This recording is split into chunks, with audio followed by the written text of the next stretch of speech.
Hello दोस्तों, welcome back to this channel स्टेनोपीट।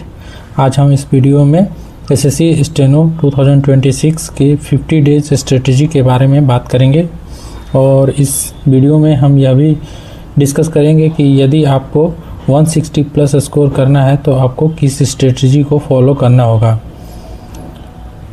सबसे पहले हम अगर आप एसएससी स्टेनोग्राफर 2026 का प्रिपरेशन कर रहे हैं तो पहले वीडियो को लाइक कर लें और चैनल को सब्सक्राइब कर ले और वीडियो में अंत तक बने रहें। ये वीडियो आपके लिए काफ़ी हेल्पफुल होगा।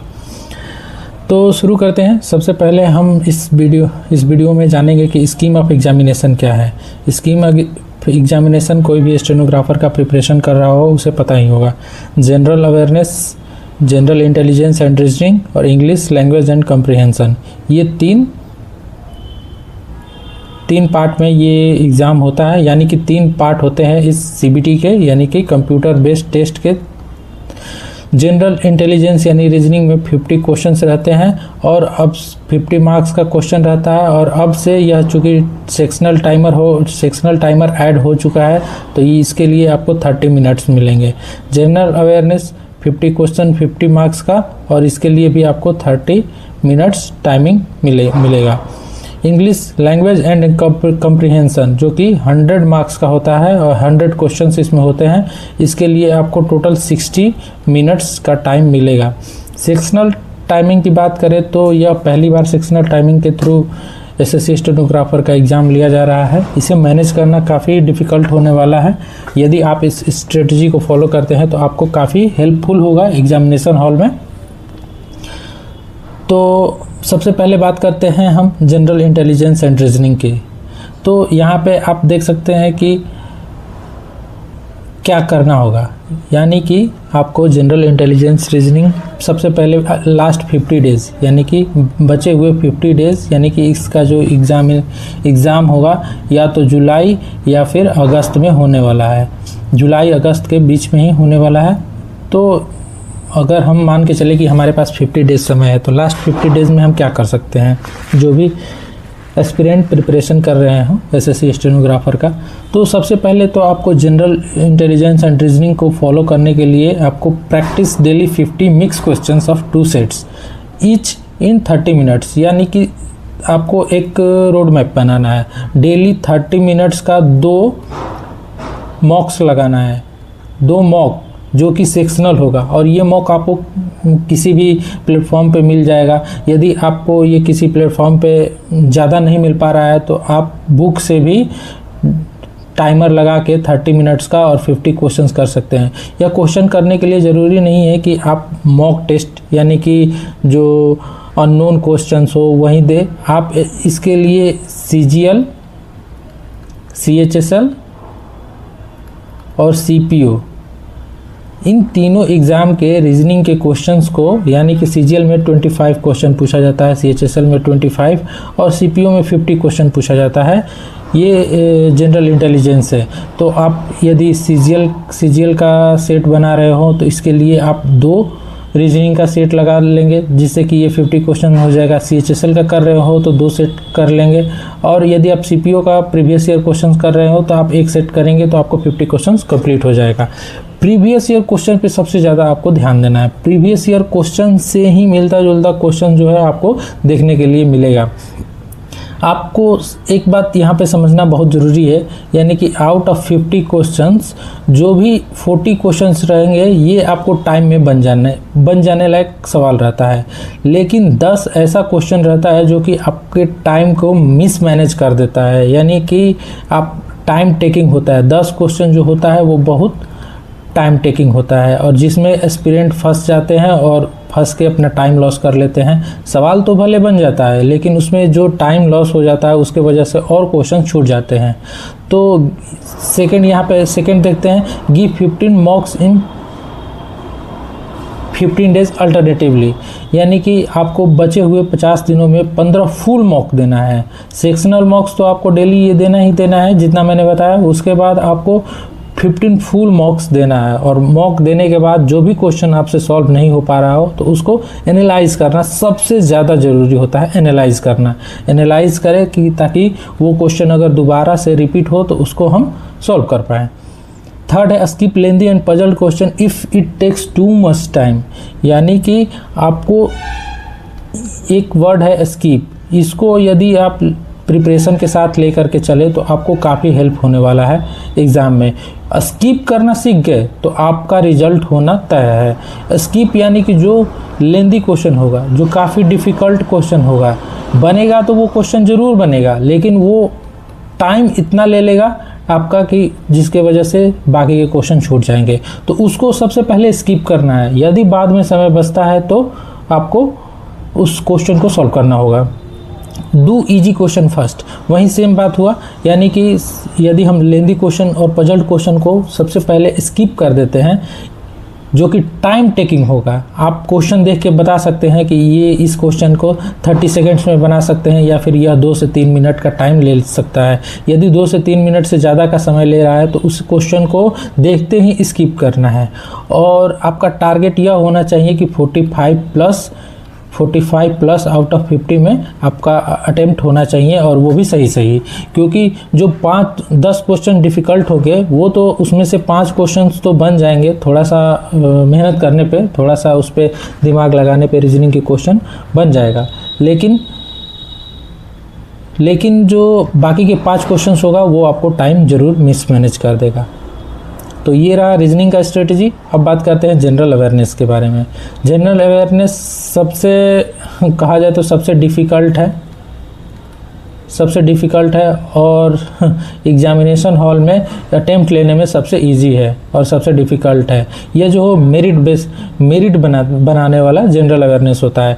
यदि इसमें आप 20 प्लस स्कोर कर पा रहे हैं ईजिली, यानी कि अगर आप 50 में से 25 अटेम्प्ट लिए, 25 to 28 अटेम्प्ट लेते हैं, 20 प्लस स्कोर कर पा रहे हैं, तो एक अच्छा स्कोर कहा जा सकता है रीजनिंग के लिए। क्योंकि अभी का जो एसएससी जनरल अवेयरनेस यानी कि जीके का क्वेश्चन पूछ रहा है वो कुछ टिपिकल क्वेश्चंस को पूछ रहा है।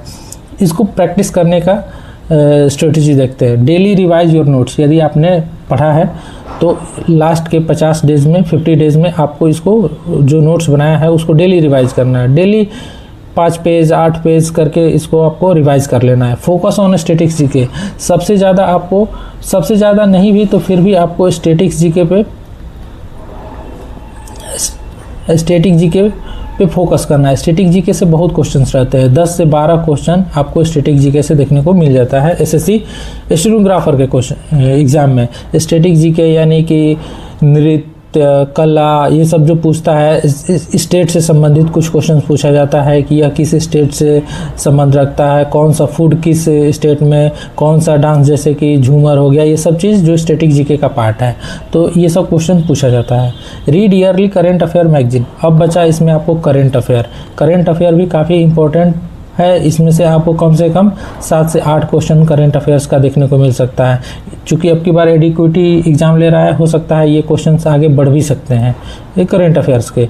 तो आपको 2025 यानी कि 2025 से लेकर के मार्च 2026 तक के करेंट अफेयर्स को आपको रिवाइज़ करना है।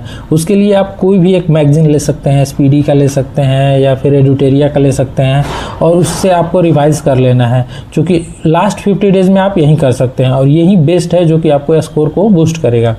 Give 2 sectional मॉक्स daily. जीएस के लिए भी आपको प्रीवियस ईयर पे ज़्यादा फोकस करना है। प्रीवियस ईयर क्वेश्चंस को, यानी कि जो भी एसएससी सीजीएल का हो, सीएचएसएल का हो, सीपीओ का हो, एमटीएस का, जितने जीएस के क्वेश्चन हैं उसको प्रीवियस ईयर के मॉक्स 2017 से लेकर के 2025 तक के जितने प्रीवियस ईयर क्वेश्चन हो उसको आपको डेली टोटल से 2-2 सेक्शनल जीएस मॉक्स देना है। और don't take too much risk in examination hall और tick unknown questions as GS is master of merit. GS जो है वो मेरिट बनाता है। इंग्लिश में हर कोई स्कोर कर पाता है, यदि जिनका मेरिट बनता है वो 80 प्लस स्कोर कर पाते हैं। तो 80 प्लस स्कोर करने के लिए आपको निगेटिव मार्किंग कम होना चाहिए। यदि आप रिस्क लेते हैं जनरल अवेयरनेस में तो आपका बेसिक श्योर है कि आपका जो है वो मार्क्स कम हो जाएगा। तो ये जनरल अवेयरनेस का टॉपिक रहा। नेक्स्ट टॉपिक पे चलते हैं जो कि है English language and comprehension. English language and comprehension में हम सबसे पहले देखते हैं कि इसमें 100 मार्क्स का क्वेश्चन रहता है, 100 क्वेश्चंस भी रहता है। तो रिवाइज प्रीवियस ईयर वोकैबुलरी, ये 3 पार्ट में होता है, सब आपको पता होगा। वोकैबुलरी एक पार्ट हो गया, दूसरा पार्ट हो गया और तीसरा हो गया कॉम्प्रिहेंशन। यानी कि 3 पार्ट में एसएससी स्टेनो में इंग्लिश पूछा जाता है। सबसे इम्पोर्टेंट पार्ट है वोकैबुलरी, यानी सभी इम्पोर्टेंट पार्ट है। वोकैबुलरी में आपको synonyms, anto, idioms and phrases, misspelled word, ये सब अब वोकैबुलरी के पार्ट है। तो इसके लिए आपको ज़्यादा दिमाग नहीं लगाना है। लास्ट के 50 डेज़ में आपको सिर्फ और सिर्फ एसएससी का प्रीवियस ईयर वोकैबुलरी का बुक खोलना है। CGL, CHSL, CPO, हो सके तो MTS का भी क्वेश्चंस को आप ले लेंगे वोकैबुलरी को, और पर डे 50 वर्ड्स करके आप इसको रिवाइज कर लेंगे। Practice daily 25 questions based on grammar and fillers previous year. दूसरा पार्ट हो गया ग्रामर। चूँकि आपने अपने जो नोट्स पढ़ा है तो सबसे पहले आप नोट्स को रिवाइज करिएगा ग्रामर बेस्ड जो भी पढ़े होंगे, और लास्ट के 50 डेज़ में डेली 25-25 का क्वेश्चन करके ग्रामर बेस्ड, यानी कि मिक्स यदि क्वेश्चन लेते हैं तो आपको उसमें कॉमन एरर आ जाएगा, फिलर्स आ जाएगा, फिर से फिल इन द ब्लैंक्स आ जाएगा, ये सब ग्रामर के पार्ट है। तो इसको फिलर्स जो है वो वोकैबुलरी का भी पार्ट है, कुछ वर्ड से भी पूछा जाता है। तो 25 क्वेश्चंस ईच करके आपको इसको प्रैक्टिस करना है। Daily practice of solving 2 cloze test and comprehension. अब बचा कम्प्रीहेंशन का पार्ट। कम्प्रीहेंशन के लिए आपको डेली 2 क्लोज टेस्ट देने हैं, क्लोज टेस्ट। और ये भी कहाँ से मिलेगा? आपको प्रीवियस ईयर क्वेश्चन उठाना है भाई। प्रीवियस ईयर क्वेश्चन में सब कुछ मिल जाता है। प्रीवियस ईयर यदि आप प्रैक्टिस करके गए हों तो आप अच्छी आपकी तैयारी हो तो 150 प्लस स्कोर आप करके आएंगे। और 3 जो है वो पैसेज उठाना है। 3 जो है पैसेज उठाना है। 3 पैसेज को सॉल्व करने के लिए सॉल्व करना है। ये कॉम्प्रिहेंशन का पार्ट है और ये लगभग 30 नंबर का कॉम्प्रिहेंशन पूछा जाता है। 30 नंबर का कॉम्प्रिहेंशन, अब तो ये मिक्स पूछा जा रहा है तो इसकी संख्या बढ़ भी सकती है। पारा jumbled, give sectional mock daily 1 set of previous year paper. Previous year का एसएससी स्टेनोग्राफर का उठाना है और डेली सेक्शनल, यानी कि sectional 1 set of previous year करना है। यदि आप स्टेनो का प्रीवियस ईयर क्वेश्चंस को सेट कर जाते हैं तो उसके बाद आप उठाइएगा CGL का क्वेश्चन प्रीवियस ईयर, CHSL का क्वेश्चन, CPO का क्वेश्चन। CPO में आपको 50 क्वेश्चंस देखने को मिलता है तो इसके 2 सेट लगाइएगा। CHSL में 25 सेट क्वेश्चन देखने को मिलता है तो इसके 4 सेट लगाइएगा। CGL में 25 क्वेश्चंस रहता है प्रीलिम्स में तो इसके भी 4 सेट लगाइएगा और इससे आप 100 क्वेश्चन कर पाएंगे। 100 क्वेश्चन का प्रैक्टिस हो पाएगा और ये टाइमिंग के साथ होना चाहिए क्योंकि अब सेक्शनल टाइमर ऐड हो चुका है। उसके बाद पांचवा पॉइंट है, if para jumbled is lengthy try to skip earlier and do it later. Para jumbled जो है वो लेंदी पूछा जाता है, यानी कभी कभी ये 3-3 लाइन का एक दो, ये 3-3 2-2 लाइन का पूछा जाता है और इसको आपको सेंटेंस में अरेंज करना होता है। तो देख के ही लगेगा कि यदि यह लेंदी है तो आपको सबसे पहले उसको स्किप करना है और सारे क्वेश्चंस करने के बाद पारा जम्बल्ड के क्वेश्चन को सॉल्व करना है। क्योंकि इसमें टाइम भी ज़्यादा लग जाता है और इसके वजह से आपका दूसरे क्वेश्चन, आसान क्वेश्चंस जो सही होने लायक है वो ना छूटे, ये सबसे ज़्यादा ज़रूरी है। तो पारा जम्बल्ड को खासा तौर पे ध्यान में रख के ही एग्जामिनेशन हॉल में क्वेश्चन को सॉल्व करेंगे। Select synonym, antonym and misspelled on the basis of. एक और बात है जो कि यदि आपको किसी वर्ड का मीनिंग नहीं पता है तो उसके लिए आप ऑप्शन से भी इसको सेट किया जाता है, ऑप्शन से भी टिक किया जाता है एग्जामिनेशन हॉल में। 4 ऑप्शन रहते हैं तो यदि कोई वर्ड पूछा और उसका साइनोनिम पूछा है तो सिनोनिम पूछा हुआ है तो 3 वर्ड आपको एंटोनिम मिल जाएगा या फिर 3 डिफरेंट वर्ड मिल जाएगा। तो कुछ मिलता जुलता वर्ड यदि चौथे ऑप्शन में रहे तो आप उसको टिक कर सकते हैं। तो यानी ऑप्शन के बेसिस पे भी आप सॉल्व कर पाएंगे। तो इस तरीके से हमने देखा कि 3 सेट में था, हमने रीजनिंग, GS और इंग्लिश, तीनों को कैसे टाइम मैनेज करना है, कैसे प्रैक्टिस करना है, लास्ट के 50 डेज़ में क्या क्या देखना है। मेरा जो प्रॉपर स्ट्रेटजी रहा है वो प्रीवियस ईयर क्वेश्चंस पे बेस्ड रहा है। यदि आप 2017 से लेकर के 2024 या 25 तक के क्वेश्चंस को, प्रीवियस ईयर क्वेश्चंस को, और ये ना सिर्फ एसएससी स्टेनो के बल्कि एसएससी सीजीएल, सीएचएसएल और सीपीओ के क्वेश्चन को सॉल्व कर लेते हैं स्टेनो के साथ, तो आपका जो मार्क्स है 160 प्लस आ सकता है यदि आपकी तैयारी अच्छी हुई है। तो मेरिट के लिए आपको 150 प्लस मार्क्स चाहिए। यदि आप टारगेट 160 प्लस का करके चलते हैं तो आप 150 प्लस स्कोर ईजिली कर पाएंगे। यानी कि इसके लिए सबसे पहले देखते हैं, यदि आप 85 टू 90 प्लस स्कोर कर रहे हैं इंग्लिश में, यदि अच्छी खासी तैयारी के साथ, स्ट्रेटजी के साथ फॉलो करते हैं। रीजनिंग में चूँकि सेक्शनल टाइमिंग है तो कट ऑफ भी कम जाएगा, 22 टू 25 यदि क्वेश्चंस कर पा रहे हो। और उसके बाद आप रीजनिंग में जनरल अवेयरनेस में आप 20 टू 25 क्वेश्चंस कर पा रहे हो तो आप 150 प्लस ईजिली कर पाओगे। यदि कुछ क्वेश्चन, चूँकि सेक्शनल टाइमर ऐड हो चुका है तो क्वेश्चन जो है वो पहले के मुकाबले कुछ इजी देखने को मिलेंगे रीजनिंग में खास तौर पे, तो आप 160 प्लस स्कोर तक आराम से जा सकते हो ये स्ट्रेटजी को अगर आप फॉलो करते हो तो आप हमें ज़रूर बताइएगा कि वीडियो कैसा लगा। अगर कहीं भी कुछ त्रुटि हुई हो तो उसे भी ज़रूर कमेंट बॉक्स में कमेंट करिएगा। इस चैनल पे मैं daily short hand dictations upload करता हूँ, उसमें से president address, prime minister speech के डिक्टेशन जो है टफ रहते हैं, previous year dictation, Kailash Chandra dictation, legal dictation, तो ये सब लिखने के लिए आप हमारे चैनल को ज़रूर सब्सक्राइब कर सकते हैं। वीडियो को भी लाइक करें। मिलते हैं नेक्स्ट वीडियो में, तब तक के लिए धन्यवाद।